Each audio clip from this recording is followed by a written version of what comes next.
Alors dans la paracha de Bereshit, lorsqu'on parle de la création de la femme, c'est marqué dans la Torah que lorsqu'Akadosh Baruch Hu a proposé à Adam Arishon de consommer tous les arbres de la terre sauf un seul arbre, l'arbre de la connaissance du bien et du mal, ensuite c'est marqué Vaemer Elokim Lotov Yot Adam Levado.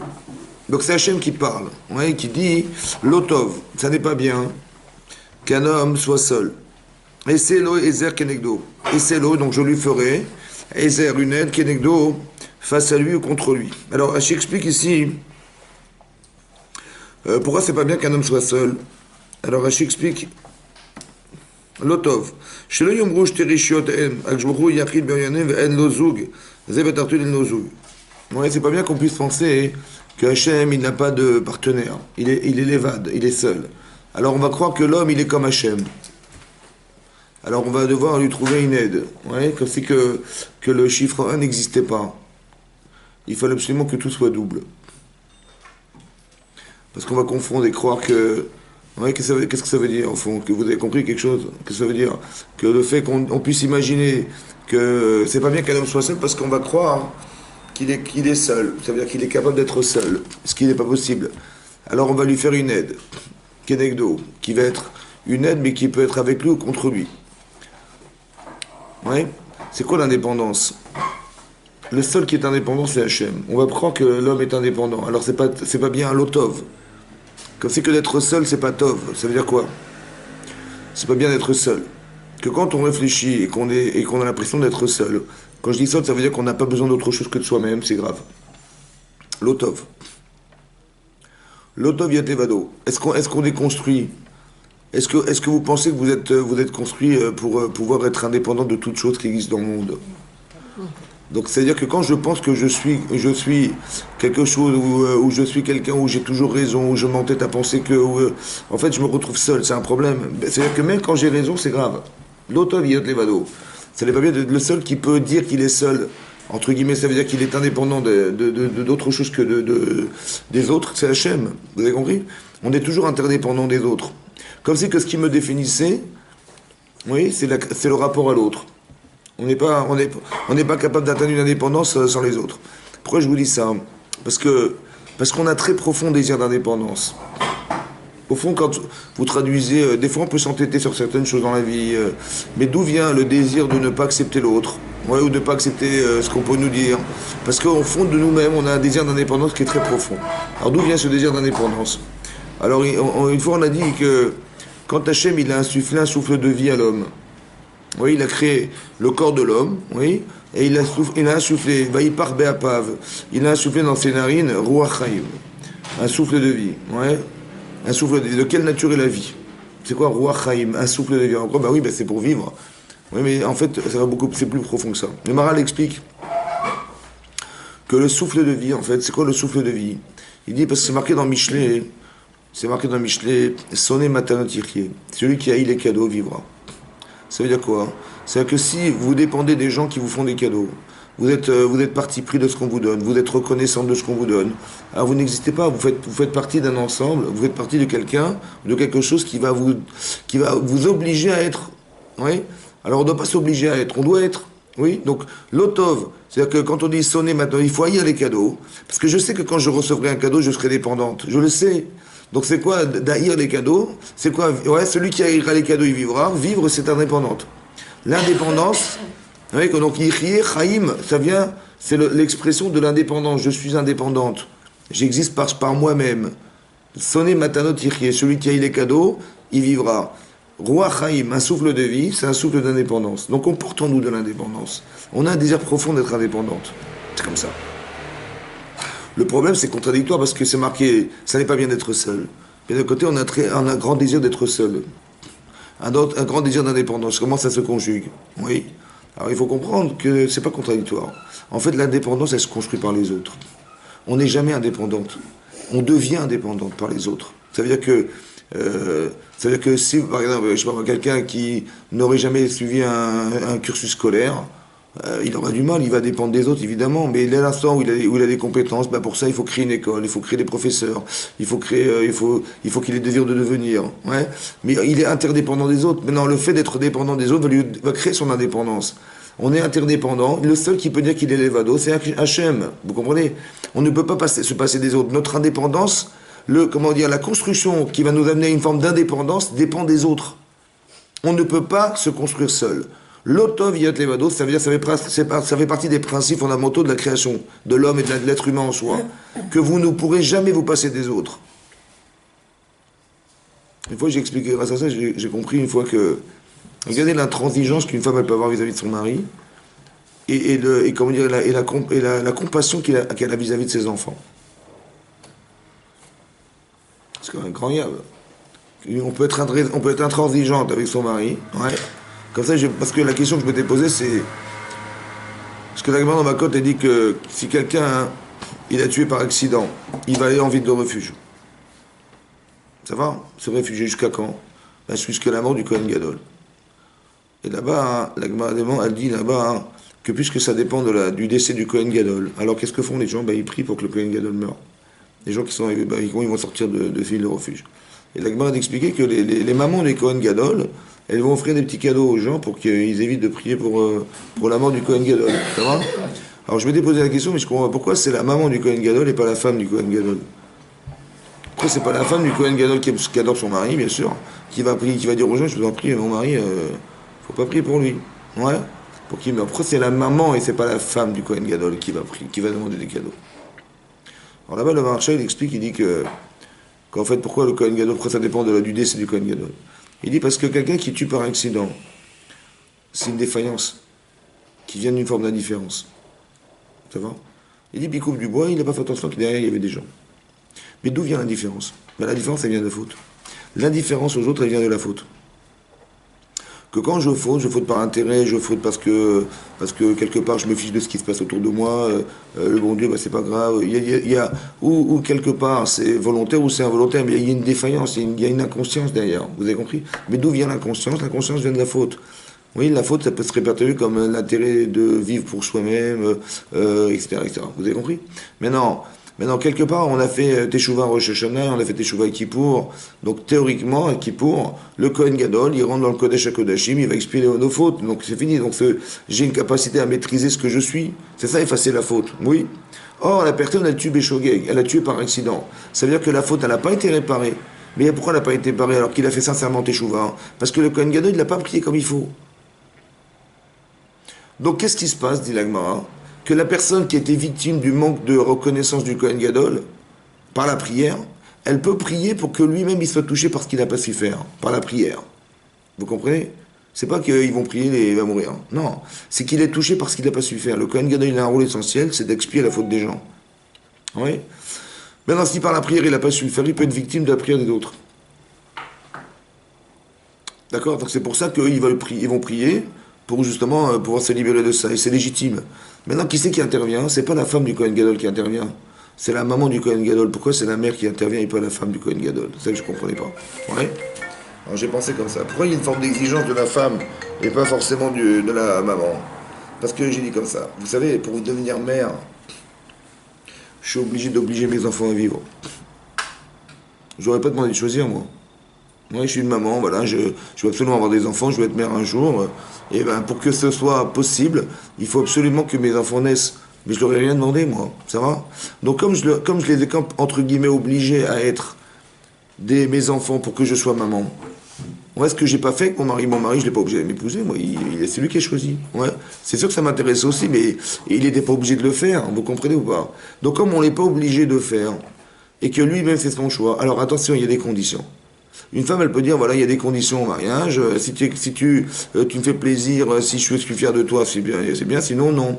Donc, c'est-à-dire que quelque part, il y a l'exigence, c'est possible qu'elle puisse accepter l'idée que son mari disparaisse parce qu'il n'a pas joué son rôle de Kohen Gadol. Et ça fait partie de la légitimité qu'une femme, elle peut avoir vis-à-vis de son mari. Ce qu'il faut pour une femme qui est maman. Parce qu'il n'y a aucune raison de... Tout se justifie, tout s'accepte. Vous avez compris la différence? C'est-à-dire que quand on rend dépendant les autres de soi, alors on n'est pas exigeante. Mais quand on dit, bah écoute, tu es indépendant, tu fais ce que tu veux, tu choisis, là il y a un problème d'exigence. On peut exiger quelque chose. Ça, c'est la différence peut-être qui existe entre le fait d'être maman et le fait d'être femme. D'être femme de son mari. La différence, elle est là. En tout cas, c'est marqué que Hachem, il a pensé qu'il ne fallait pas être seul. Ça veut dire que ça n'a aucun sens de penser qu'on peut vivre sans l'autre. D'accord? Donc qu'est-ce qu'il va faire? Il va créer une femme à partir de l'homme. Pourquoi, à votre avis, il a créé la femme à partir de l'homme? Il n'a pas créé comme dans la nature. Il a créé deux êtres séparés au départ. Pourquoi il a forcément créé l'un de l'autre? La femme, elle n'a pas été créée de la terre, elle a été créée de l'être humain. Elle a été créée de l'homme. Pourquoi cette nuance? Oui, c'est ce qui est marqué ici. Donc, et c'est l'Oézer Kenegdo. Après ça, c'est intéressant de voir que c'est à la fois une aide et contre soi. Comme c'est que le miroir, il devait être une aide et contre soi aussi. C'est-à-dire qu'il ne faut pas avoir peur de dire. Quand vous voyez des incohérences autour de vous, ouais, il faut pas les accepter comme des incohérences. Il faut les reprocher comme des incohérences. Parce que vous êtes une aide en fait. Parce que la personne, autant un homme il ne se rend pas compte de ce qu'il est forcément, et donc il a besoin du regard de sa femme, autant une femme elle a besoin du regard de son mari. Il faut avoir cette forme d'humilité, d'accepter le regard des autres. Et pas de s'enfermer. Vous avez compris, l'otov yot levado, ça veut dire aussi pour moi, ça veut dire aussi que moi j'ai besoin de personne. Et que quand on me fait reproche ou qu'on me dit des choses qui ne sont pas très agréables à écouter, mais de toute façon je suis levado. Je suis seul. Vous comprenez? Ça c'est pas bien, l'otov. C'est pas bien d'être seul. C'est-à-dire qu'il faut accepter le regard des autres, parce qu'il va toujours m'aider. Donc c'est vrai qu'il est contre moi. C'est vrai que des fois on me demande des choses contre nature, mais c'est un Ézer. Vous comprenez? C'est une aide. Il ne faut pas prendre des choses comme des reproches qui vont être destructeurs de ce que vous êtes, ou qui vont vous obliger à être une autre femme. Ça va? Il faut toujours regarder le côté positif de ce que vous devenez, et pas l'instant critique que vous vivez qui est désobligeant. Très important de comprendre ce que vous devenez parce que vous allez entendre, et d'avoir l'humilité d'accepter de se projeter dans ce que vous allez être grâce à ce qu'on vous dit, et pas de ce que vous allez entendre de ce qu'on vous dit. Très important ça, ouais. Que vous compreniez que ça va être une aide au final, ouais. Ah ben des fois c'est un travail c'est un travail fondamental, un travail de fond, parce qu'on vous demande d'être une autre femme, la femme qui va rendre heureux son mari, ou votre mari, vous lui demandez d'aller contre sa nature pour vous rendre heureuse, mais c'est souvent contre nature, c'est contre nature. Donc c'est à la fois une aide, mais c'est contre soi. Ouais. Ezer Kenegdo. Donc on va lui faire quelque chose qui va être une opposition. Vayitzer Elohim et Adam, Kolchet Asadir, quand la Torah nous dit qu'il a créé tous les animaux sauvages et domestiques.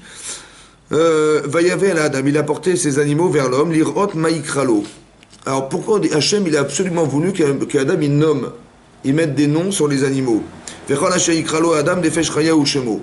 Et chaque nom qu'il mettra, ça sera le nom de l'animal. Alors on explique que c'est pas qu'il a mis de façon formelle des noms. Il a dit tiens ça va s'appeler un cheval, ou ça va s'appeler une jument, ça va s'appeler une... Non, il a trouvé, il a nommé, donné un nom, c'est de comprendre l'essence. L'essence, le nom, quand on met un nom quelque part, c'est de comprendre l'essence des éléments qui sont présents devant soi. Il a nommé les animaux, ça va? Il a compris l'essence animale. Il a compris psychologiquement ce que contenait l'animal. Il a vu, il a observé les animaux. Vaikra Adam Shemot Lechol Behema. Donc il a nommé tous les animaux, Ulof Hashamaim et les oiseaux du ciel, Ulechol Chayat Asadeh et tous les animaux sauvages des champs, Ule Adam Lomasa Ezer Kenegdo. Mais parmi tous ces animaux, il n'a rien trouvé d'équivalent qui puisse l'aider à évoluer, à devenir un homme. Vayapel Elohim Tardema. Et sur ce, Hachem, il a endormi. Ala Adam Vaishan Vaikach Achad Mitzal Otav. Il a pris une de ses côtes. Vayesger Basar Tartena. Il a mis de la chair autour. Qu'est-ce que ça veut dire quelque chose pour vous, ça? Il a créé l'interrogation, il a créé le besoin. Il a dit, voilà, Hachem a fait deux choses. Essayez de comprendre que quand il a demandé à Hachem de nommer les animaux, qu'est-ce qu'il a demandé à Hachem? De définir les éléments présents. Il a vu qu'il n'a rien trouvé qui pouvait être équivalent à ce qu'il espérait pour lui. Donc il a créé une problématique, Hachem. Vous comprenez? Il a créé une problématique, un problème de désir de se combler quelque part avec ce qui n'existe pas, il n'y a rien. Il faut le créer. Vous avez vu? Il n'a pas créé au départ une femme. Il dit, ben voilà, c'est elle il a vu tous les animaux, la nature, les volatiles, les animaux sauvages, etc. Et il a vu sa femme, il a dit, ben oui, évidemment, c'est elle. Il n'a pas fait comme ça, Hachem. Pourquoi il n'a pas fait ça? Il avait besoin qu'on définisse. Pourquoi?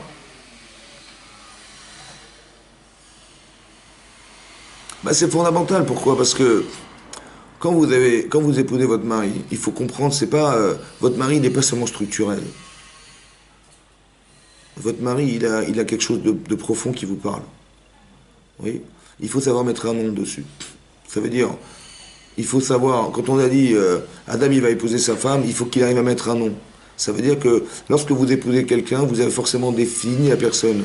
Et vous avez vu que quand on tombe amoureuse de son mari et qu'on veut se marier, c'est Mina Shamaim. Mais pourquoi? Parce que c'est un déclencheur de décision qui va pouvoir me permettre de faire ce choix. C'est comme ça. Mais pour faire ce travail, il faut faire un travail de compréhension de l'autre.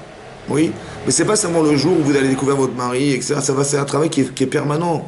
Il faut toujours nommer. Oui, comme une fois on a dit que dans cette paracha même, que quand Caïn il va tuer son frère, oui, Hachem va lui dire il est où Evel Achicha? Il est où Evel ton frère? Alors il dit ben, je sais pas, est-ce que je suis le gardien de mon frère? Bon, Hachem il savait où est-ce qu'il était. Oui, c'était quoi la question? Alors Rachid dit, bah, c'est pour entrer dans la discussion, pour ne pas le choquer. Bon, ça c'est le pshat, le sens littéral. Mais au fond de ça, c'est quoi la question d'Hachem? Il lui a demandé, mais il est où ton frère? Alors il est où ton frère Evel? Alors on a expliqué comme ça. Si tu avais su définir Evel, si tu lui avais donné un nom, ça veut dire quoi donner un nom? C'est comprendre la différence qui existe entre toi et lui. C'est ça donner un nom. Quels sont les paramètres qui justifient sa différence? Est-ce que maintenant que tu vois qu'il est original, tu vois qu'il a des choses en plus, est-ce que tu vas le tuer, ce frère? Mais non, donc tu l'as tué pourquoi? Parce que tu n'as pas su donner un nom. Il est où Evel? Il est où chez toi Evel? Vous comprenez ça? C'est beaucoup plus fort ça. Donc si tu avais su définir son nom, tu l'aurais jamais tué. Maintenant si tu n'es pas psychologue, voilà, tu ne sais pas chercher, tu sais pas voir, mais il est achicha. Elle est où la fraternité chez toi? Où est-ce que tu as construit la fraternité qui t'aurait empêché de tuer ton frère? Vous avez compris? Ça veut dire, il est où Even Achicha? C'est tout ce que tu n'as pas su construire derrière le fait que tu avais un frère et qui s'appelait Evel. Il s'appelle Evel, il est ton frère. Deux choses importantes à comprendre. Il est à la fois ton frère, donc ce côté fraternel, mais il est aussi Achicha, il est aussi Evel. Est-ce que tu sais qui c'est ton frère? Mais si tu avais su définir, j'aurais vu qu'il est différent, il a un apport il va t'amener à devenir une personne autre que l'autre. Ezer, l'otov yat levado. Vous comprenez ce que je veux dire? Quand tu élimines l'autre, finalement tu es seul et tu penses que tu as une suffisance en éliminant ce qui est kenegdecha, qui est contre toi. Mais non, tu ne seras jamais bien. Vous avez compris? Il y a deux notions qu'il faut développer ici. C'est la notion de compréhension de l'intérêt de l'autre. Quelle est sa définition et quelle est sa fonction? Qu'est-ce qui va m'amener à devenir? En quoi ça va m'aider? C'est ça son nom, en fait. Et bien à part ça, il y a ce côté fraternel qui nous lie. On est frères de sang. Mais cette même notion, il faut la comprendre en couple, c'est au tout d'abord. Quand vous vous mariez, il faut définir votre mari. Qu'est-ce qu'il a de spécial? C'est pour ça qu'il faut beaucoup discuter avec lui. Parce que parler avec votre mari, autant que parler avec sa femme, c'est mieux comprendre toutes les nuances qui définissent et qui articulent la personne. Et après, il y a ce côté, comme j'ai un frère, ben, j'ai une femme, j'ai ma femme. Vous avez compris, j'ai ma femme, j'ai mon mari. Et ben c'est pareil. Donc il y a une notion de lien qui va se créer parce que vous êtes femme d'un homme, et autant que vous avez le devoir de définir la personne en face de vous. Donc il a des avantages puisque vous l'avez épousé, mais il a aussi des défauts. Ça va être Ezer Kenegdo. Mais après, c'est de façon subtile, il faut être intelligente et savoir comment je vais pouvoir lui dire sans pour autant que ça soit Kenegdo. Vous avez compris? Mais non, si la personne est intelligente, c'est pour ça que la Gemara dit que Zacha, s'il est méritant, eh ben c'est une aide. Et s'il n'est pas méritant, elle sera contre lui. Ça va? Ça veut dire quoi mériter, pas mériter? Moi j'ai pensé, l'idée c'est mériter. Ben, s'il est intelligent, il comprend qu'elle n'est pas contre lui. Ben, ça va l'aider. Ça va? Et s'il est têtu et bête et têtu, et elle va être contre lui. La pire des femmes, c'est sa femme. Vous comprenez que la pire des femmes, ça peut être sa femme. Ou la meilleure des femmes, c'est sa femme. Celle qui me permet de ne pas rester seul, entre guillemets. Vous avez compris l'idée?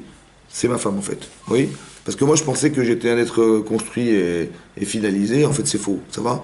En fait c'est ma femme qui va m'aider à me stabiliser, c'est ma femme qui va m'aider à éliminer. Donc soit je dis non, j'ai rien à faire avec, tu n'es là que pour remplir des éléments structurels, voilà, donc j'ai pas besoin de toi pour autre chose, soit en vérité au fond c'est beaucoup plus profond que ça. Pourquoi c'est plus profond? Parce que la femme a été créée de l'intérieur de l'homme. La femme est une solution intérieure. La femme n'est pas... Vous avez compris? Voilà. Donc quand on dit que... Je pense que ce n'est pas par hasard qu'on a créé physiquement la femme à partir de l'intérieur de l'homme. C'est aussi pour expliquer que si ça a été fait physiquement, c'est que ça a aussi un rapport spirituel. Que la femme, elle est capable de voir à l'intérieur. Mais c'est pour ça qu'une femme a un devoir de sniout. Vous voyez pourquoi? La logique, c'est que la pudeur, c'est de ne pas se voir seulement à l'extérieur, mais se voir de l'intérieur. J'ai des valeurs intérieures que je dois conserver, qui ne sont pas forcément visibles. Et j'ai pas envie de tomber dans les travers extérieurs qui vont m'empêcher de me voir intérieurement. Vous voyez? Kevoda batmener penima, le kavod, la gloire d'une femme, d'une batmener, d'une fille de roi, c'est penima, c'est intérieur. C'est pour ça qu'il faut développer ce sentiment-là pour être aiser, pour aider son mari. Oui, autant que vous avez, vous avez cette capacité plus simple, plus facile, parce que vous avez été créé de l'intérieur déjà. Vous êtes créé de l'intérieur. Vous avez cette faculté à comprendre de l'intérieur. Vous êtes sensible en plus, et donc vous sentez l'intériorité plus qu'autre chose. Ça doit être un aiser, ça doit être un outil qui doit pouvoir aider. Pas contre les autres. Parce qu'on peut user de ça. Quand une femme peut être méchante avec son mari, elle sait, et elle peut être méchante avec son mari, parce qu'elle sait exactement ce qui est déstabilisant, et elle sait exactement ce qui peut le détruire. Donc elle peut être une femme méchante, ou elle peut être kenegdo parce qu'elle a envie parce qu'il y a des éléments extérieurs qui vont faire qu'elle va vouloir utiliser ce pouvoir contre son mari. Ou l'inverse. Elle peut aider son mari à se développer, à pouvoir éliminer. Encore faut-il mettre les mots, savoir comment lui exprimer. Oui? Donc c'est marqué comme ça, donc c'est clair que c'est marqué et qu'il a nommé. Donc savoir nommer, c'est important. Autant vous devez apprendre à mettre des noms, à mettre un nom. Oui. Voilà, vous savez exactement définir. Si je vous demande qu'est-ce qu'il y a votre mari, il faut savoir me dire quoi. Qu'est-ce qu'il a de spécial, il faut savoir définir quels sont ses avantages et ses inconvénients. C'est très important de le définir au départ. Sinon, il n'y a pas d'obligation, il n'y a pas de finalité dans le mariage. Il faut arrêter de croire que le mariage est simplement fait pour avoir une famille et avoir des enfants, et voilà, et puis après on disparaît, puis ça continue. C'est mécanique. Ouais, c'est ce côté animal, mais on n'est pas des animaux, donc il y a autre chose dans la relation de couple. Et c'est ça qu'il faut comprendre derrière tout ça. Ouais. En tout cas, c'est clairement marqué ici que il a nommé, et ensuite on l'a endormi, et c'est là qu'il a découvert Veiven Hashem Elokim et Tatsela. Oui, alors, on peut traduire le Tsela soit la côte de l'homme, soit le côté de l'homme. Oui, parce que vous savez qu'il y a une discussion dans la Gemara de savoir est-ce qu'au final on a créé un homme et de l'homme on a créé la femme, ou bien qu'on a créé un être jumelé, ouais, mâle et femelle, au départ. Oui. Maintenant, il faut savoir, c'est un yesod qu'il faut connaître, que dans la Gada, dans tout ce qui est ici dans la Torah, il n'y a pas de marloquette. Il n'y a pas de discussion, en fait. Il n'y a pas de conflit d'idées. Que les deux sont vrais. Les deux sont vrais, ça veut dire qu'il faut comprendre, je pense comme ça, qu'il faut comprendre que dans chaque femme, il y a un homme. Et dans chaque homme, il y a une femme. Ça va? Ça veut dire que vous êtes des femmes, mais vous portez du masculin. Et on est des hommes et on porte du féminin. Ça va? C'est un potentiel de féminin qu'on a en soi. Vous voyez, c'est ça l'allusion dans le verset quand il y a marqué Vaïvra Elohim et Adam, Hachem a créé l'homme, Betselem Elohim Baraoto, il l'a créé à son image, Zachar ou Nekeva Baraotam, il les a créés mâles et femelles. Vous voyez? Créer mâle et femelle, ça veut dire que c'est contradictoire, parce qu'on dit au départ qu'il a créé un homme. Et après, il a créé un être masculin-féminin, c'est contradictoire. Ou il a créé un homme, ou il a créé un homme masculin-féminin. Alors on explique, non. En vérité, il a créé un être masculin, ouais, qui porte du féminin. Ça veut dire que ce qui va vous permettre d'être femme complètement, c'est d'arriver à accéder à cet être masculin-féminin qui est en vous. Comme si on est femme, on a une carence. Et si on est homme, on a une carence. Oui? Qu'est-ce qui va me permettre d'être moi-même, d'être Tov? Parce que l'Otov Levado, tel que je suis, c'est pas Tov. C'est cette partie féminine qui est en moi qui dort. Elle est où, ma partie féminine?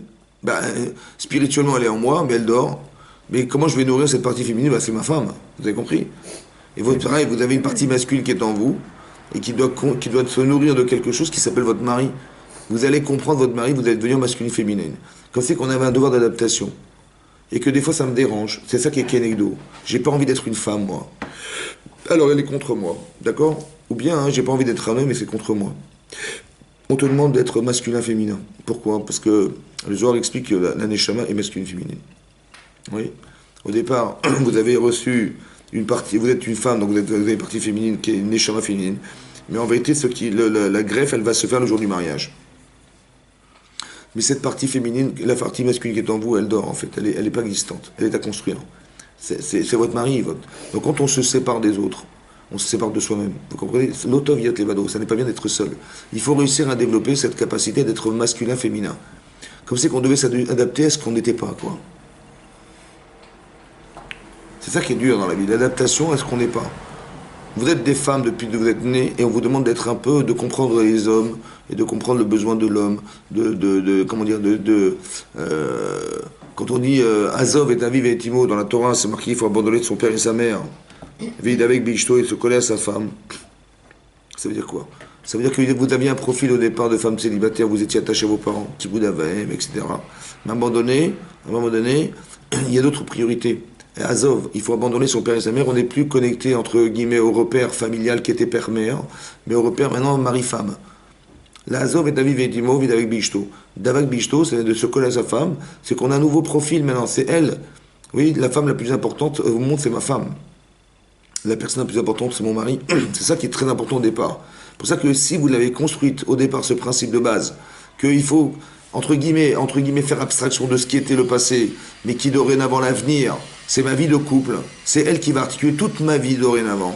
C'est elle qui va m'amener au monde futur, c'est elle qui va m'amener à devenir une vraie femme. Parce que l'auto viot levado, ça n'est pas bien d'être femme seule, entre guillemets, c'est-à-dire seule dans l'intérieur de soi-même, de croire qu'on est indépendante et de croire qu'on n'a pas besoin des autres. C'est faux ça. L'otov yotevado. L'otov, ça veut dire, la manière que Kachem, quand il crée le monde, il dit c'est tov, c'est bien. C'est pas tov, c'est pas bien qu'on reste dans sa tête seul, en pensant qu'on n'a pas besoin des autres, on n'a pas besoin d'entendre des autres, on a besoin d'être réconcilié avec soi-même parce qu'on est assuré d'être marié, hein.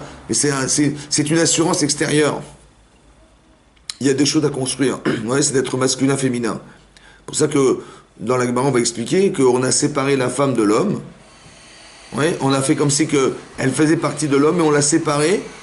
Pourquoi faire? Ben oui, pour arriver à voir ce que j'ai besoin de construire à l'intérieur de moi-même, cette partie féminine qui est en moi. Je le vois, elle est en face de moi.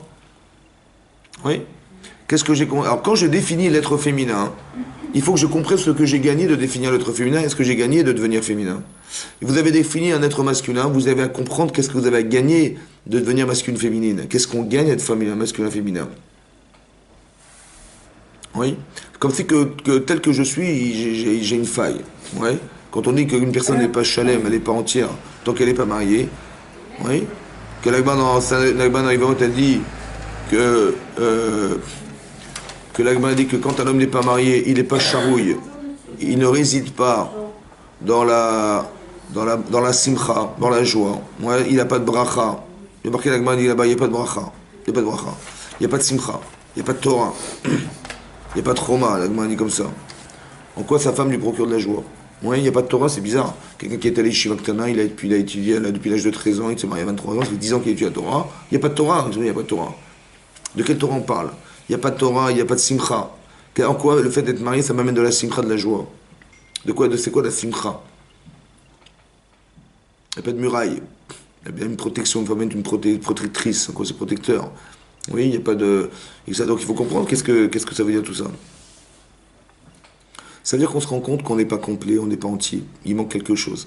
Pourquoi la simcha c'est fondamental? Pourquoi la Torah c'est fondamental? Si on n'est pas marié, on n'a pas de Torah.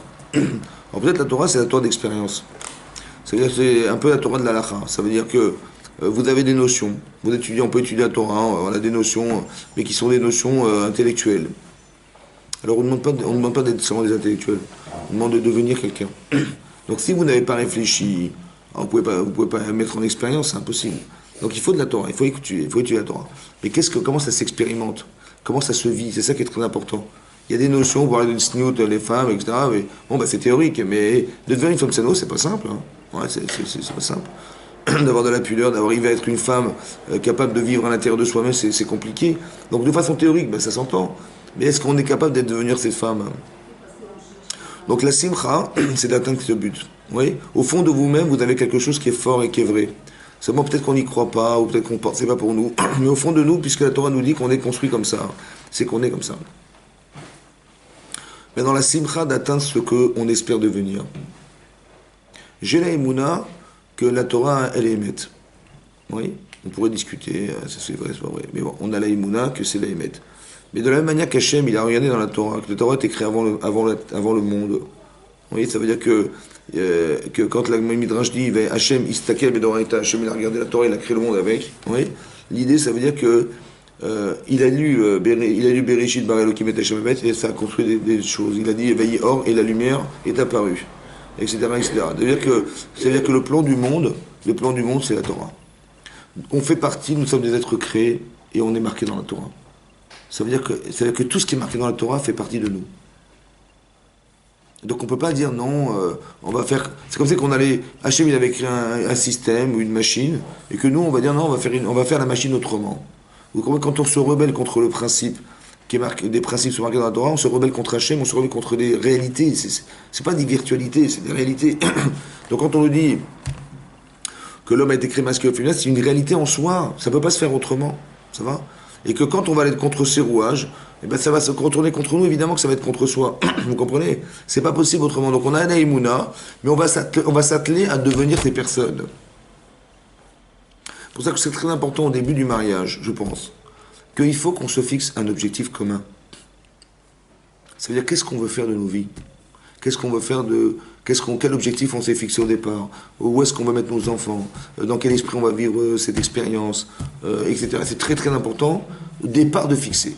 Pourquoi? Parce que quand on dérape, quand ça va pas, on le sait. Quand on n'a rien fixé au départ, et puis vaille que vaille, on verra bien, ouais. On n'a rien fixé au départ, donc on n'a pas d'objectif particulier. En fait, on ne veut pas fixer d'objectif parce qu'on ne veut pas vivre une vie commune. On croit que l'évado, ça a un sens. Non, au départ, asseyez-vous avec votre mari et discutez. Qu'est-ce que vous voulez faire de vos vies en commun? Qu'est-ce que vous voulez vivre? Quelle orientation vous donnez à vos enfants? Il faut réfléchir à ça, c'est très important au départ de fixer. Mais quand on sait ce qu'on veut faire avec nos enfants, il n'y a pas d'hésitation. Et si on n'a pas des opinions communes, eh ben voilà, on va en discuter. C'est important de discuter avec son mari et sa femme, de savoir quel objectif elle attend de ses enfants. Qu'est-ce que vous voulez faire de votre vie personnelle? Ouais, comment ça s'engage? C'est très important de fixer au départ. Parce que quand ce qui est fixé, ben on sait où on va. Vous savez ce que vous devez atteindre. Si par exemple vous dites à votre mari, mais moi je veux mon mari, je veux qu'il soit Talmid Chacham, je veux qu'il connaisse la Torah, Mais si on n'a pas de programme au départ, donc on se dit, ben, il n'est pas là le soir, il rentre du boulot, je ne le vois pas, etc. Mais quand j'ai un objectif, je sais ce que j'attends, je sais ce que j'espère de mon mari, je sais vers quoi je vais l'encourager. Vous avez compris? Mais c'est très important de fixer au départ, ça. C'est des choses qu'on doit établir au départ. C'est ça des projets de vie. Et quand on a un projet cohérent au départ, oui, parce que si mon mari n'étudie pas la Torah, j'ai un problème. Parce que bon, bah, il n'y a pas de Torah dans ma maison, et ça va même beaucoup plus loin que ça, vous savez, parce que la Gemara dans Brachot, elle dit là-bas, hein, Nashim b'maï kazachian, comment les femmes elles vont revivre? Triat Ametim, demande la Gemara. C'est qui la question? Bah, elles vont revivre parce qu'elles font des mitzvot.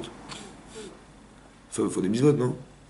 La Nashim b'maï kazachian, comment elles vont revivre à Triat Ametim? Bah, elles vont revivre grâce aux mitzvot qu'elles font, non? En fait, c'est pas ça. Elles pourront revivre que grâce à la Torah. Mais un problème, c'est qu'une femme, elle n'a pas de mitzvah de Talmud Torah. Une femme, elle n'a pas de mitzvah d'étudier la Torah. Donc la question est posée, mais Maïka Zachian, comment elles vont vivre? Alors elles vont vivre, la Gemara dit, en envoyant son mari et ses enfants au Beth Midrash. Parce que, vous savez, que de permettre de faire quelque chose, c'est beaucoup plus fort que de faire. La Gemara dit, dans Bavatra, dit la Gemara, que Améasé Yotermina aussi. Celui qui fait faire des choses, il est plus fort que celui qui fait des choses.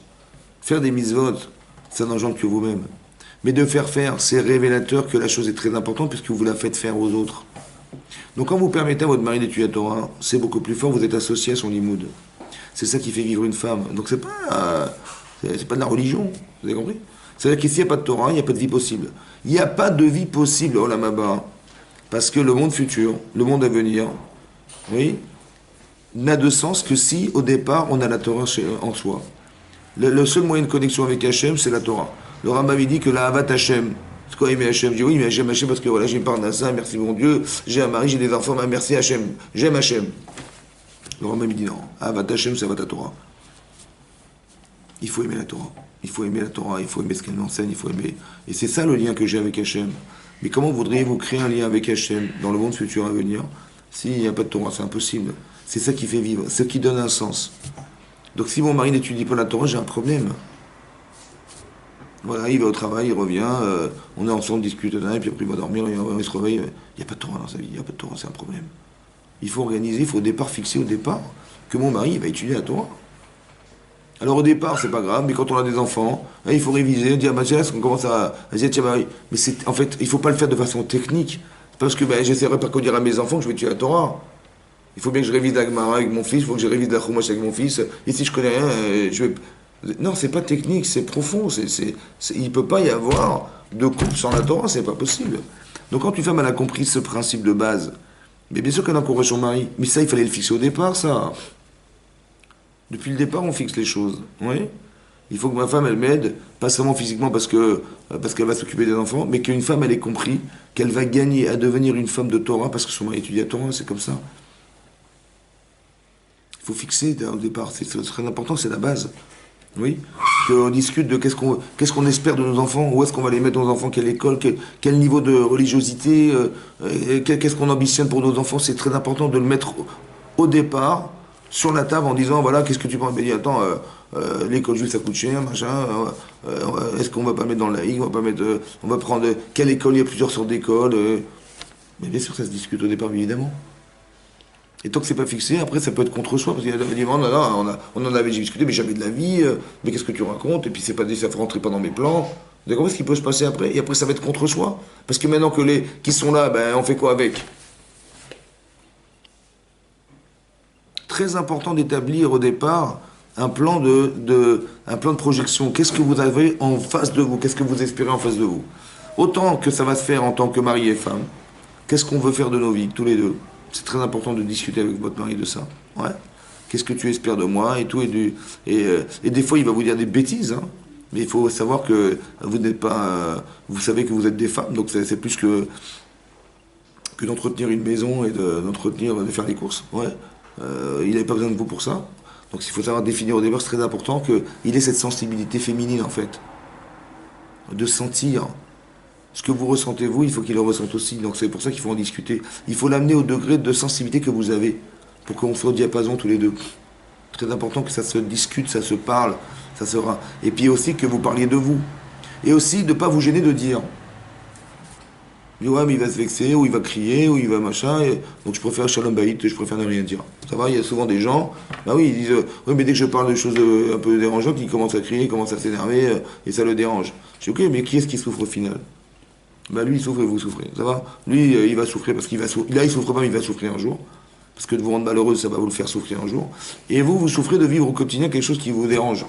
Alors il faut arrêter. Donc il faut mettre. Et vous allez l'aider. Il faut le prendre dans l'idée que ça va l'aider. D'accord? Quand vous le dites parce que vous devez le dire, il y a des choses qui vous dérangent dans la vie, n'est-ce pas? Votre mari vous dérange des fois, il dit bah écoute, je lui dis en pleine figure et puis il se débrouille avec. Au moins il le sait. Bah, qui se débrouille, ouais, chacun on est indépendante, vous êtes indépendant, il est indépendant, et chacun se débrouille avec ce qu'il est. Bah, s'il a un problème, s'il en joue, bah, je lui dis qu'il se débrouille avec. Ou non, je vais l'aider. Parce qu'en vérité, ce que je lui ai dit, peut-être j'ai pas mis la manière, mais c'est surtout important de comprendre que c'est contre soi. Très dur de vivre une chose qui est contre soi-même. Mais d'un côté, vous avez Minash Shamaim la capacité à pouvoir le voir. Ouais, et que Minash Shamaim, ça se vit en couple. Vous avez compris?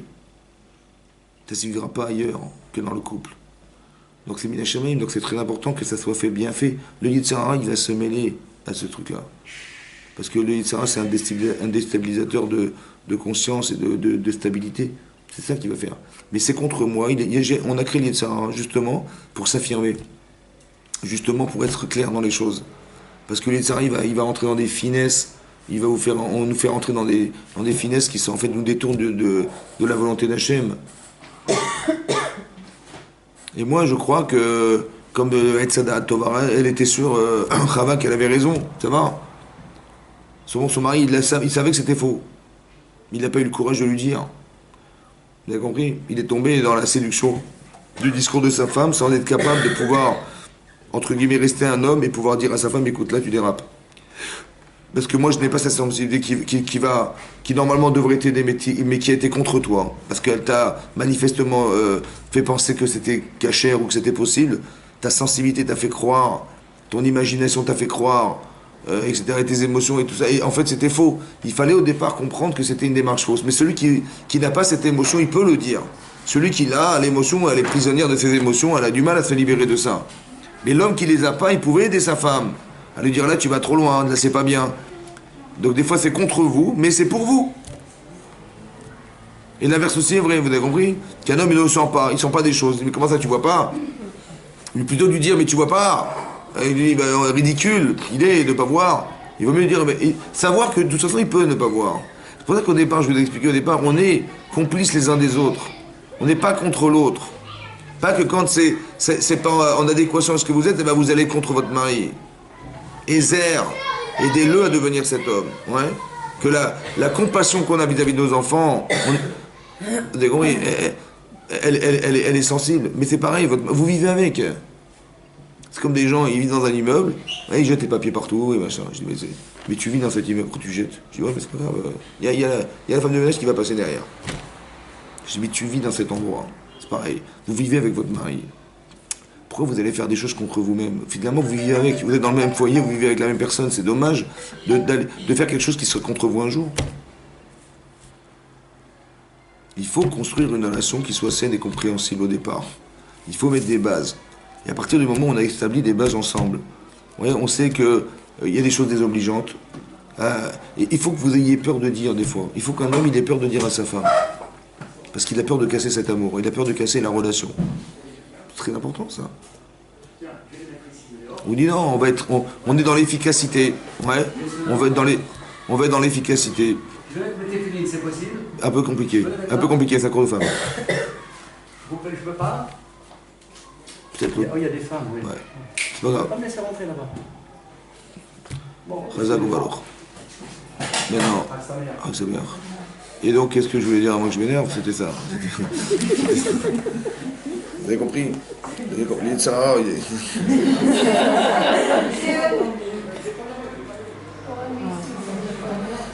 Et donc, voilà. Mettre un esprit au départ. Très important d'établir un plan de vie. C'est très important qu'au départ, on ait un plan de vie. Que quand on se compte, de la même manière que vous allez préparer vos études, il y a un programme organisé, ben, je pense que le mariage, ça se fait pas comme ça. Ça va? Des mariages, un mariage réussi, c'est un mariage réfléchi. Un mariage réfléchi, on sait qu'on a un objectif commun, on sait qu'on a envie que nos enfants ils ressemblent à ça et pas autre chose. Est-ce qu'on est d'accord? Il faut qu'on soit d'accord au début, mais et ça, c'est des choses à y réfléchir, à établir au départ. Et aussi d'accepter que mon épouse, elle est là pour m'aider, elle n'est pas contre moi. Et mon mari non plus, il n'est pas quand l'autre contre moi. Ça, c'est une chose importante à montrer. On doit arriver à la simcha. On doit arriver à un bonheur commun. Ça va? Voilà. Donc quand on s'entête, ça ne va pas marcher. Ça va? Donc si votre mari il est têtu, vous êtes têtu, ça ne va pas fonctionner. Parce que l'entêtement, c'est de chercher ses intérêts qui sont propres à soi. C'est ça, s'entêter. Vous voyez, quand on voit par exemple Paro, il est têtu comme une mule. Pourquoi? Parce qu'il a des intérêts très très profonds. Il est le roi d'Égypte, il est le dieu du Nil, il a des gens qui travaillent pour lui gratuitement, il a une aura mondiale extraordinaire. Ouais. Mais tout ce qui fait ombre à tout ça, ça va le déranger, monsieur.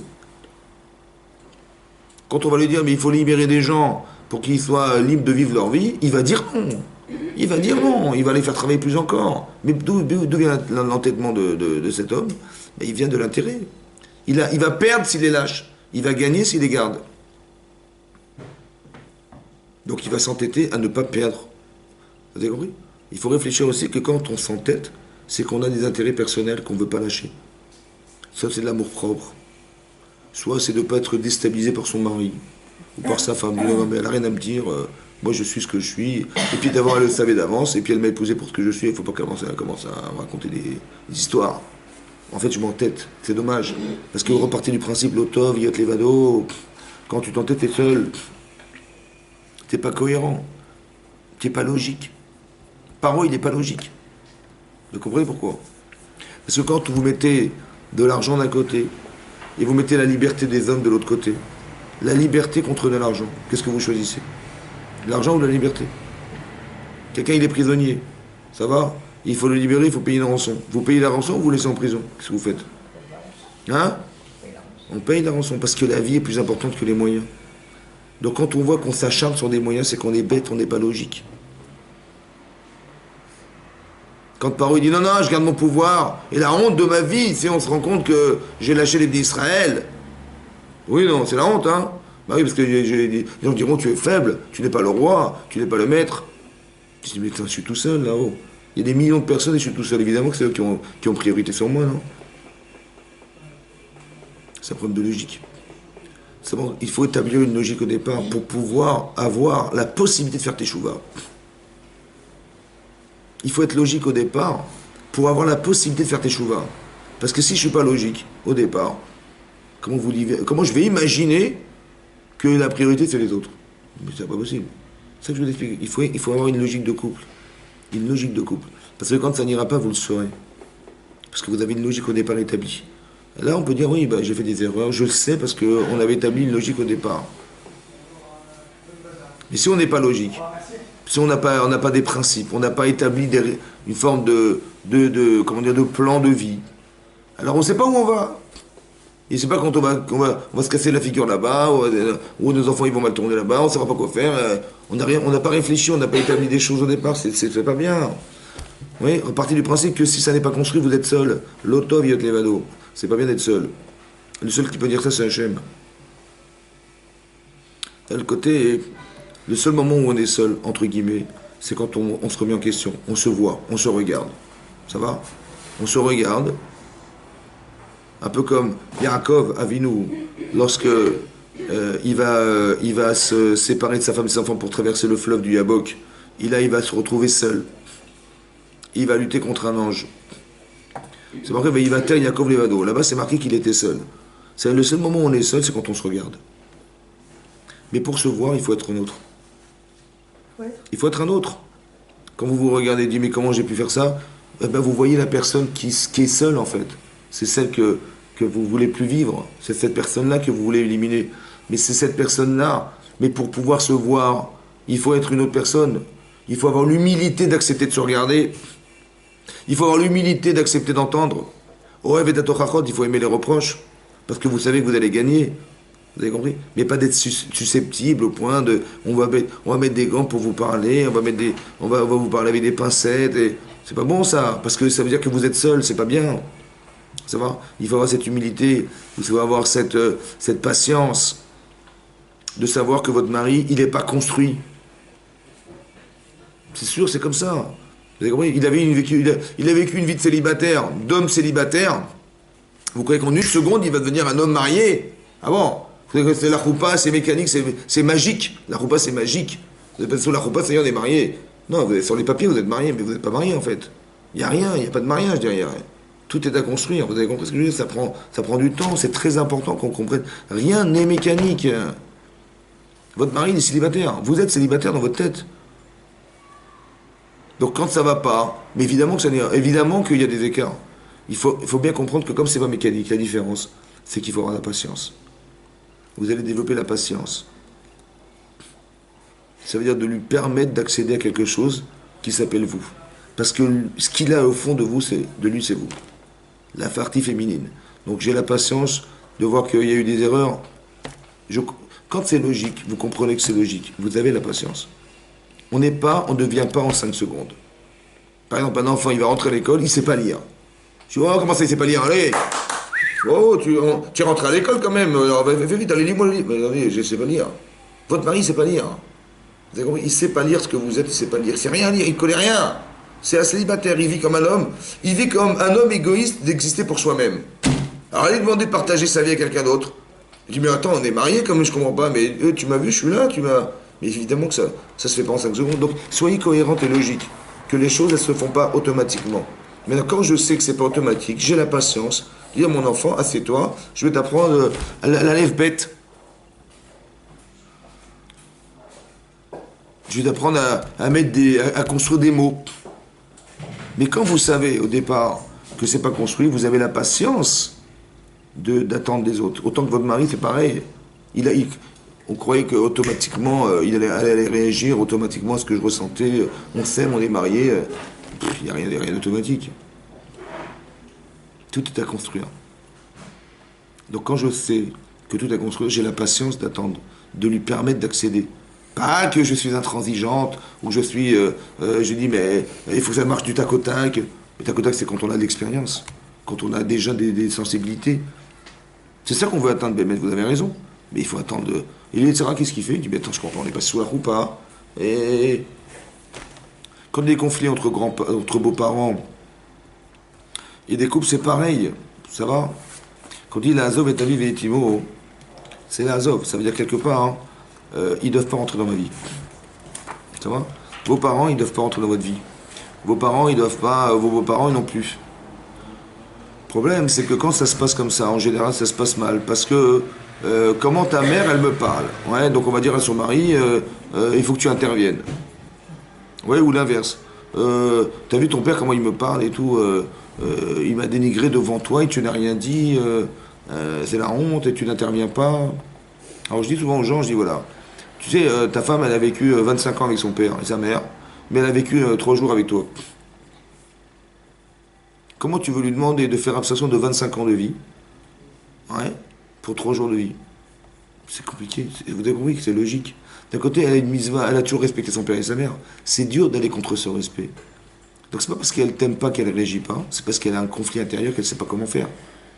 L'inverse est vrai aussi. Ton père, ton mari, il n'a pas réagi au quart de tour. Alors la femme a dit, bah, mon mari m'aime pas. Il préfère ses parents que moi. Parce que voilà, il n'a pas réagi, il n'a pas... Mais sois logique, sois logique. Ton mari, il a vécu une vie célibataire avec ses parents toute sa vie. C'est valable au début. Hein? C'est valable au début. Mais c'est à construire, encore une C'est fois. pas valable quand c'est équitable, quand c'est 20 ans il y a 20 ans de mariage. Ah, c'est sûr, D'accord. il y a un problème. D'accord, c'est valable qu'au début. Exactement. Sur la base. Mais ça veut dire que pourquoi ça n'a pas été... Parce qu'au départ, ça n'a pas été construit logiquement au départ. Parce qu'il est resté proche de ses parents et sa femme, il a une autre logique féminine. Mais la priorité, c'est son père et sa mère. Sa femme, elle est secondaire. Mais pourquoi elle est secondaire? C'est pour ça que je vous dis qu'il faut discuter de départ. Comment j'établis le rapport féminin avec mon mari? Quel rôle j'ai dans sa vie? Qu'est-ce que je représente, etc. Je dis, mais mes parents, ils m'ont fait naître, et mes parents, ils m'ont ça, la reconnaissance. Je dis, compris, mais sans moi, tu n'es rien. C'est ça qu'une femme, elle doit dire à son mari, mais tu ne vis pas ta vie de couple. Quand c'est marqué dans Torah, la Zov et ta vie vitimo, c'est qu'on est dans un autre système. Il y a un système parental, il y a un système mariage. Il faut aborder la Zov. Ce système n'existe plus. Tu n'es plus sous la tutelle de tes parents. Tu vas atteindre ton indépendance d'homme et de femme avec ton mari et ta femme. C'est un autre système. D'accord? Une femme, elle n'a pas de misat kibboud même. Vous allez vous rendre compte de ça? Quand on est marié, elle n'a pas de misva. Si son mari l'accepte, ok, mais sinon, son mari, c'est le kavod, c'est son mari. Vous avez compris? C'est un truc de fou qui est marqué là-bas. Donc c'est-à-dire qu'il faut faire attention qu'on change de système. Mais non, s'il y a des conflits entre vous et votre mari, il ne faut pas que ça sorte de chez vous. Il y a des femmes, elles disent des choses un peu difficiles et tout, elles appellent sa mère. Non mais c'est vrai. Dire, ouais, mon mari, comment il me parle, et elle pleure au téléphone. Ok, j'ai compris. Mais qu'est-ce qui va se passer à votre avis? Hein? Non mais qu'est-ce qui va se passer? La mère va porter un jugement, inévitable. Mais pas seulement un jugement, madame. Elle va téléphoner à son gendre et elle va lui dire bon, est-ce que ça va arranger les choses? Est-ce que ça va arranger les choses? Non. Mais non, non seulement ça va rien arranger, mais en plus, elle va vivre une souffrance intérieure qu'elle ne peut pas solutionner. Et elle va regretter d'avoir permis à sa fille de se marier avec cet homme. C'est vrai ou pas? Etc. etc. Elle avait encouragé, maintenant elle dit qu'est-ce que j'ai fait comme bêtise? Et à part ça, les beaux-parents, aussi de l'autre côté, ça va être la guéguerre. Donc qu'est-ce qui va se passer? En fait, ça va être la folie, quoi. Alors qu'est-ce qu'on fait alors? Ben, s'il y a un problème, tout se passe à l'intérieur. On fait du cinéma. Même il vaut mieux mentir, c'est pas grave. Parce que moi j'ai une misote qui boude même de respecter mon père et ma mère. Mais quand je vais leur dire des choses que j'ai en couple et qu'ils pourront rien solutionner, je leur fais du tsar, de la souffrance, et je les fais souffrir, etc., à l'idée qu'eux, et qu'ils savent pertinemment qu'ils espèrent que ça va s'arranger. Et même si ça s'arrange, ils vont toujours avoir la peur de dire mais peut-être ça va recommencer, et peut-être que et monsieur il est comme ça, et peut-être ça va revenir, comme une femme elle pourrait imaginer de son mari, mais les parents ils vont imaginer la même chose. Vous avez compris, c'est grave. Ça veut dire qu'on ne doit pas. La Azov et David, c'est un système clair qu'il faut entre guillemets couper pour ne pas avoir pour ne pas que ça transpire chez les autres et que c'est eux qui vont souffrir de ça. Ça va? Ils vont faire des grands sourires, mais en fait ils n'en pensent pas moins. Même si ça s'arrange, je vous explique entre nous, ça s'arrange. Ils vont toujours dire oui, mais ils vont toujours dire oui, mais on n'est jamais rassuré. Parce que le gendre qui appelle la belle-mère. C'est pareil, c'est auto d'abord, c'est pareil. Je dis la femme, la mère, le pari c'est pareil. S'il appelle sa mère pour dire voilà ma femme elle est comme ça, comme ça, comme ça, comme si il demandait de l'aide, qu'est-ce que je dois faire? Mais ça se passe pas là-bas. C'est ça que je dis à Azov et ta vie, et mots, c'est d'abandonner. C'est pas l'idée Chaveshom d'abandonner ses parents. Hein. C'est qu'il y a des choses qui ne les concernent plus. Et ça c'est des règles établies au départ, ça. Au départ, établies au départ. Parce qu'il faut dire à sa femme, quand tu vas raconter à ta mère, tu vas faire pire. D'abord tu vas la faire souffrir. Que les problèmes, ils sont qu'entre nous. Il n'y a rien, rien ne doit transpirer à l'extérieur. Tu vas faire souffrir ton père et ta mère. Et qu'est-ce qu'ils vont? Ils vont pas dormir de la nuit. Et est-ce que c'est ça, respecter ses parents? Je pense pas qu'on a le droit. On n'a pas le droit de les faire souffrir. Ils vont attraper des maladies, hein, c'est pas possible. Parce qu'ils savent pertinemment qu'ils ne peuvent pas intervenir. Et ils vont souffrir à l'idée que est-ce que ça va se solutionner? Et mais si ça solutionne, est-ce que ça va durer? On n'a pas le droit de faire ça, vous comprenez? Ça reste dans un système qui est lié à son conjoint. Et tout s'arrange à l'intérieur. Vous comprenez? Tout s'arrange à l'intérieur. Il faut qu'il y ait l'expression d'un respect de l'autre. C'est très important qu'on sache respecter les gens. Vous n'avez pas épouser n'importe qui. Ça va? Voilà. C'est votre mari, il fait partie de vous. Votre mari, c'est la personne que vous devez respecter au maximum. Votre mari, c'est la personne à qui vous devez mettre le plus d'investissement possible pour pouvoir lui permettre d'évoluer. D'accord? Dans son travail, dans sa Torah, dans tout ça, c'est vous qui êtes le moteur. Le mari, il est structuré, mais la femme, elle met la neshama, hein. C'est la femme qui met l'esprit. On n'est pas juif par son père, on est juif par sa mère. Donc c'est très fort, ce que vous avez en vous, c'est très puissant. C'est-à-dire qu'il y a beaucoup les messages sont quand l'Agma dit qu'un enfant, il respecte plus sa mère que son père, c'est-à-dire qu'elle sait parler à son enfant. Elle sait lui dire des choses, elle sait le respecter. Michel Latoubidvarim, l'Agma dit qu'elle sait lui parler, parce qu'un père, il ne sait pas forcément faire. Un père, il est structuré, il est plus efficace, on va dire comme ça. Une femme, maman, elle met de l'amour, elle met des sentiments. Ce qui va animer la relation, c'est les sentiments. Celui qui respecte, les autres est respecté. C'est des sentiments. Le kavod, c'est spirituel. Quand vous parlez à des gens, vous les respectez. Ça va? Parce que la personne, elle sent exister parce que vous lui parlez. Et si vous la narguez ou vous la regardez même pas, et vous passez dans la rue, vous l'évitez, la personne. Comment vous vous sentez? Elle vous connaît, elle vous regarde pas. Elle vous regarde pas, elle passe devant vous, et même pas bonjour. Une froideur incroyable. Comment vous vous sentez? Inexistante. Ça va? C'est grave. Hein. Mais des fois, c'est pareil en couple aussi, parce qu'on ne se sent pas vivre. Donc c'est pour ça que c'est très important qu'il y ait un partage, il y ait un échange. On a l'impression qu'on est partenaire, que la personne la plus importante au monde, c'est mon conjoint. C'est très important ça, que ça soit établi au départ. Vous avez compris?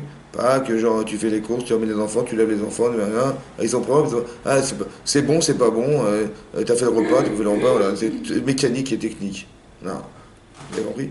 Que si votre mari il arrive à la maison, vous lui dites si j'ai pas fait à manger, c'est pas que j'avais pas envie, hein, c'est que j'ai pas pu. Vous lui dites alors, c'est pas prêt, mais qu'est-ce que tu fais de la journée? T'as rien à faire d'autre et tu fais pas le repas. Non, il y a des choses qu'il faut établir au départ. Ouais, on n'est pas croché de Big Shame. Ça, on ne soupçonne pas les gens qui sont cachés. A fortiori son épouse et son mari.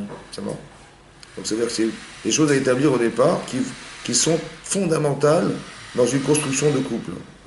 Parce que si ça n'est pas établi, c'est comme si j'avais mis une graine dans un endroit qui n'était pas forcément approprié à faire pousser des arbres. Et j'ai pas vérifié, moi j'ai mis la graine et je dis ça va pousser, ça va pousser.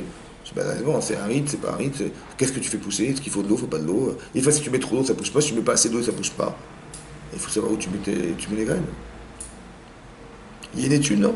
Quand vous faites un business, vous regardez, on fait pas n'importe quel business dans n'importe quel endroit. Non? Tu vends quoi? Tu vends des carottes, tu vends un Rungis, mais si tu vends des costumes à Rungis, tu auras du mal à vendre. Hein. Et si tu vends des carottes la rue Mêlée, ça va pas marcher. Il faut savoir où est-ce que vous mettez les choses, il faut réfléchir avant. Il faut faire une étude. Quand on fait une étude de marché, on fait une étude qu'est-ce qu'on veut faire ensemble, qu'est-ce qu'on veut établir au départ, quels sont nos principes de base, c'est ce qu'on doit réfléchir au départ, ça. Ouais. Quelle priorité à la Torah dans notre couple? C'est très important aussi. Quel exemple on donne à nos enfants? C'est très important aussi. Vos enfants, c'est une feuille vierge. Il n'y a rien dessus marqué. Il n'y a rien, zéro. Tout ce que vous allez faire et tout ce que vous allez dire, c'est ce qui va s'inscrire. Est-ce que vous réfléchissez au départ à comment vous allez dire? Par exemple, si votre enfant il va à l'école et vous lui dites, tu sais, ton pantalon hier tu l'as déchiré, hein. Bon, ton goûter tu le manges, tu ne donnes pas à tes copains, ouais, etc., etc. Et après vous dites, bon écoute, professeur, à l'école quand même c'est important. Qu'est-ce que vous avez mis en avant? Le pantalon et le goûter, et après le professeur. Ah oui, donc le gosse il croit que le goûter c'est plus important que le professeur. Mais c'est vierge, il n'y a rien, c'est vierge, il n'y a rien. Donc vous avez mis au départ, le pantalon et le goûter c'est plus important que le professeur. C'est comme ça. La Torah, c'est secondaire. Quand on est à table, on parle du Torah, on dit attends, c'est chaud, attends, tu diras après. Non, soyez intelligente. Il parle, votre mari dit Torah, on mettra le plat chaud après. Il va être obligé de dire à son fils, le Torah, tu diras après, attends, on mange là. Le gosse, il croit que manger, c'est plus important que la Torah. Eh oui, c'est vierge. Et il faut que ça soit cohérent au départ, que ça soit logique. Vous construisez sur... Après, on construit sur des bases qui ne sont pas cohérentes. Et après, on s'étonne, le gosse, il n'a pas très chèque, il n'a pas envie, il pense qu'il va gagner de l'argent. Ouais, mais qu'est-ce que tu mets au départ? Quelles sont les réalités du départ? C'est quoi les priorités du départ? C'est quoi la priorité du départ? Il faut qu'on établisse ces choses ensemble. Vous avez compris? Et ça, tant que c'est pas fait de façon cohérente au départ, après, malheureusement, après, on est obligé de courir après quelque chose qu'on n'a pas mis. Et maintenant qu'on a mis en inverse, allez, va corriger, allez, va... Et j'ai dit, mais non, c'est pas ça que je voulais te dire, mon chéri. Mais non, mais bien sûr que tu vas dire ton Torah, mais excuse-moi, je voulais manger, c'était froid, j'avais pas envie. Après, il faut que je m'explique, après, il faut que je me justifie. Mais là, il faut mettre des choses au départ, des principes de base. On veut que nos enfants, ils poussent droit. Donc il faut que ça pousse droit. Il faut que votre couple, il soit cohérent. Alors il faut que, pour que ce soit cohérent, il faut mettre des bases cohérentes. La colère, l'entêtement, je sais pas moi, de ne pas considérer les autres, c'est des choses qu'il faut abolir, les gros mots, les machins. Il faut abolir carrément, il faut abolir. Parce que si c'est pas au départ bien établi, ça déborde, vous avez compris? On n'a pas mis des bases sur lesquelles on s'appuie, de respect de l'autre, ouais, l'envie d'être heureux ensemble. Parce que quand je m'entête, ou quand je refuse, ou quand je réfléchis avant, ouais, parce que je sais que je vais me séparer. Si je me sépare de ma femme, je me sépare de moi. Et ça, il faut comprendre. Au départ, on a créé un être jumelé, parce que quand je me sépare d'elle, je me sépare de moi. Plus je m'éloigne de ma femme, plus je m'éloigne de ce que je dois construire avec elle. Et plus je suis l'otov. Et l'inverse aussi est vrai pour ma femme. Plus elle s'éloigne de moi, en pensant qu'elle a raison, en pensant machin. Peut-être tu as raison à 100%. Mais amène-moi à penser que c'est possible. Et ne me cache pas des choses. Et soi-disant, parce que tu ne vas pas me vexer, tu ne vas pas me dire, et moi je vais vivre avec ma carence toute ma vie, parce que ma femme, elle m'aime tellement qu'elle n'a pas osé me dire, elle n'a pas osé me vexer. J'ai compris, mais elle ne m'a pas aidé. J'ai dit, mais oui, mais je t'ai pas dit. Mais tu as été contre moi. Vous avez compris? Des fois, on croit qu'on gêne, alors qu'en vérité, on empêche les gens d'évoluer. Et c'est quand ils vont être confrontés un jour à cette situation, où là, ils sont carrément orphelins, et ils vont faire des bêtises. Mais non, il faut dire, mais toujours dans l'intention d'aider la personne. C'est ça, Ezer. C'est pas forcément Ezer dans le bon sens. Et ça, il faut l'établir au départ. Je vais dire des choses, c'est pas forcément agréable, mais sache que, moi, je le fais que dans l'intérêt de notre couple. Voilà. C'est des bases qu'il faut construire au départ, ça. Quand Abraham il entend sa femme lui dire de se séparer d'Agar et de son fils, ça l'a déplu. Ben, il a pas compris.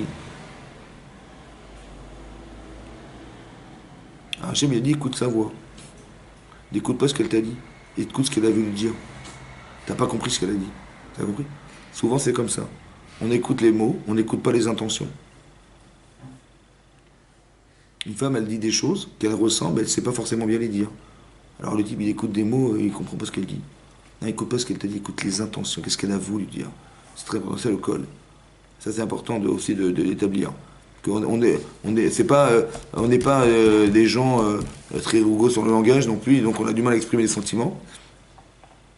Et des fois, c'est mal compris par l'autre. Ouais, il y a des quiproquos qui vont se créer. Donc c'est pour ça qu'il faut bien mettre à plat tout ça au départ. C'est très important. Si ce n'est pas fait, il faut le faire. Bien établir au départ des principes de vie ensemble. On est dans l'aspiration d'être heureux ensemble. On est dans l'aspiration. Et quand on voit que ça dérange, on voit qu'elle est dérangée, ou que ça rend malheureux les gens, ça doit nous déranger. Si vous voyez que ce que vous faites engendre un désarroi, il y a un problème. Et pas dire, bah écoute, il a qu'à se débrouiller, c'est comme ça la vie, il faut le booster, votre mari ou votre femme, il faut qu'elle se débrouille un jour. Comme un type, il me dit, j'avais rendez-vous avec ma femme, et elle m'appelle, et je lui dis, bah je réponds pas. Il me dit, pourquoi? Je dis, il faut qu'elle se débrouille. Et on va pas tout le temps lui dire comment on fait pour se déplacer. Je dis, tu te rends compte de ce que tu fais là? Il me dit, ouais, j'étais au métro, je lui dis, voilà, je suis à tel endroit, et elle trouvait pas. Il me dit, mais où tu es, je te trouve pas. Je dis, bah, débrouille, je réponds plus au téléphone. Bah oui, il faut qu'elle se débrouille, madame. Il faut bien qu'elle apprenne à lire sur un plan. C'est la bonne méthode, c'est la méthode à l'armée, quoi. Vous avez compris? Il n'y a pas de base au départ. C'est pas pour nous rendre heureux, c'est pour qu'elle se débrouille. Il croit qu'il est à l'école. Il croit qu'il faisait l'armée, et qu'il fallait faire. Avec sa femme, il faut aller à l'armée. On est à l'armée, il faut qu'elle se débrouille. C'est un problème. C'est l'idée aussi. Hein? C'est aussi l'idée. Comment? C'est aussi l'idée. C'est la bonne méthode? Peut-être que si elle demande beaucoup et que s'il la laisse. Eh bien, ça se discute. Si votre enfant voulait apprendre à nager, vous le jetez dans l'eau, vous? Mais c'est pareil, il va apprendre à nager. Mais non, mais je vous promets, il saura nager. Hein? Oui, oui, c'est la bonne méthode. En embuscade. C'est la bonne méthode ou pas? Il faut le prendre de la truc, et vous mettez sur le plongeon, et vous le jetez dans l'eau, et il va se débrouiller. Mais non, mais c'est normal, il faut... Mais non, mais il y a une logique au départ, ça va? Une logique, voilà, vous êtes la maman, vous accompagnez... Bien sûr qu'il ne faut pas être non plus... faut pas avoir de rahman ou permanent, mais il y a des choses qu'on ne fait pas. Il faut le sentir, ça va? Est-ce que c'est le moment de faire... la fille a le téléphone, et son mari ne répond pas, alors qu'elle sait qu'il voit son numéro s'afficher quand même. Qu'est-ce qu'elle va croire, elle? Elle est en grande détresse, elle ne sait pas comment le trouver, machin. Ils avaient, je sais pas, ça se fait pas, c'est pas... Après, tu discutes, après, on peut discuter avec ça, mais pas, ou lui apprendre à lire un peu, j'en sais rien, mais c'est pas la manière, il faut faire attention à la manière, quand même. Et ça, c'est destructeur, parce qu'elle va s'en souvenir de ça. Elle va savoir que son mari est prêt à faire des folies qui sont très relatives à leur relation et qui sont pas stabilisantes. Il faut éviter tous les trucs toutes les choses qui vont engendrer des perturbations dans le couple. C'est très important au départ que c'est pas facile. Ça va, on est très sensible. Et donc il faut pas argumenter le yetzer. Il faut pas alimenter tout ce qui va nous déstabiliser. C'est pas bien. Il faut pas laisser faire croire des choses aux autres, etc. Soit prétexte que. C'est pour ça que c'est très important de bien dire ce qu'on pense et que d'établir au départ qu'on doit tout se dire. Il n'y a pas tu t'énerves et je peux pas parler, je vais souffrir toute seule dans ma vie, ou le contraire. Non, non, on doit tout se dire, et ça, c'est des choses à établir au départ. Ok? Razak. Une question.